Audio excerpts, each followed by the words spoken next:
Today I'm here to talk about Gotham Knights. This was a game that I've been excited for since 2016 when it was originally going to be a Damian Wayne game. I've been waiting for it for a very long time, and with the reveal I'm both excited and concerned about this game. I'm not a huge fan of the RPG elements, I'm gonna be honest. I was expecting it to be a Batman game. It's not a Batman game. That I'm actually kind of cool with. He's probably in the game. He's probably not dead, let's be honest. And I'm overall looking forward to what this game has to offer and to see more of the gameplay because it looks promising, but I'm also extremely skeptical and I'm also concerned about where this game is going, what direction it wants to take, and what is it actually going to focus on, because a lot of what I saw in the gameplay, I was like, and a lot of what else I saw in the gameplay, I was like, yeah, good job, that's very cool. So, yeah.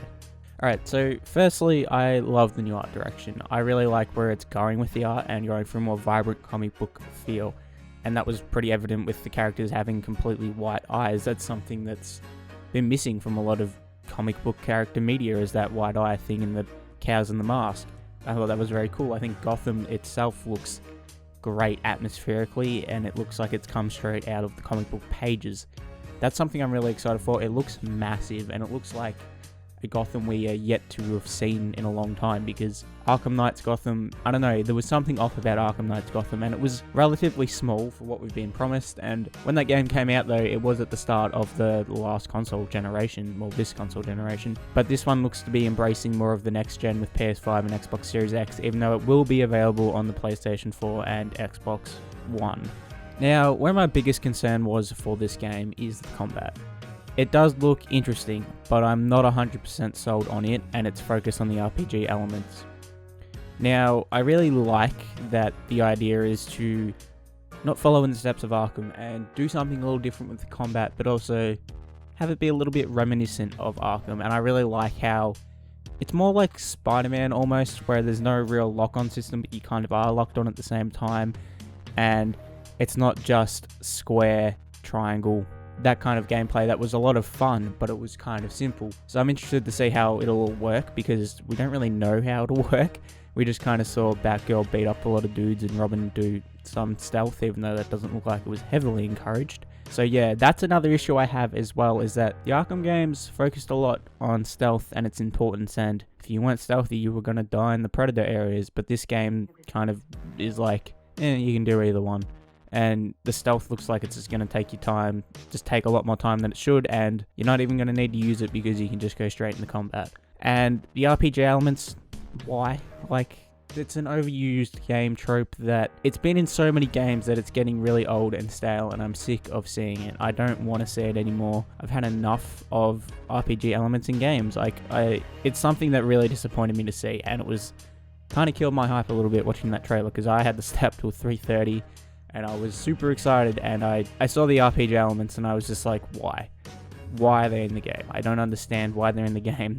They don't need to be in a Batman game, or a Bat Family game, I should say. It doesn't need to be in this game. But it is what it is, unfortunately. They might remove it, I highly doubt it, but from what I've seen, a lot of people really don't like the HP and the numbers and the health bars and the leveling.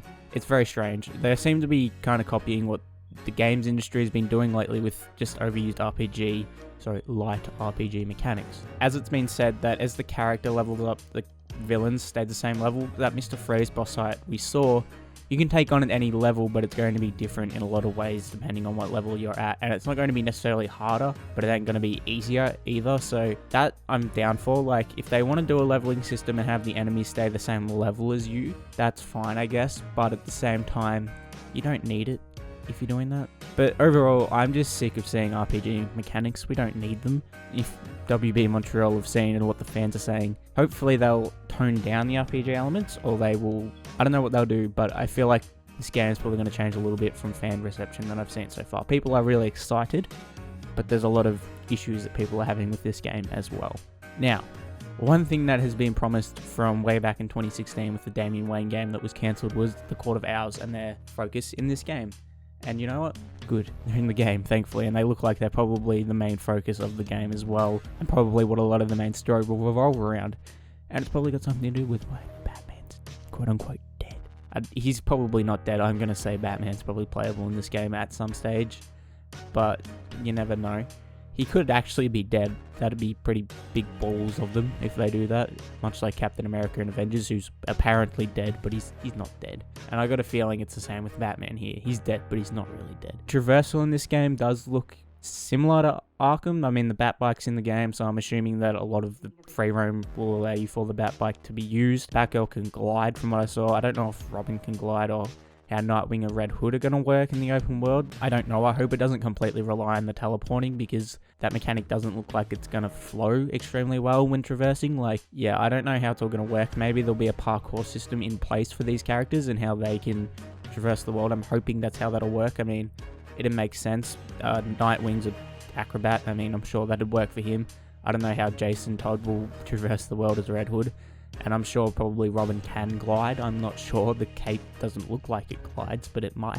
That could just be for aesthetic purposes, so who knows. So yeah, overall, I'm excited to see where this game is going. I like the separation from the Arkham series and how it's not trying to be another Arkham game, but just build upon some of the elements. And I like the idea that the combat isn't the free flow combat system. That's an amazing system, but I like how they're kind of moving away from it. It does look a little bit like Spider-Man, but it also looks a little bit like the Avengers game, but better. This game looks a lot more polished and a lot just better graphically and gameplay wise compared to that game.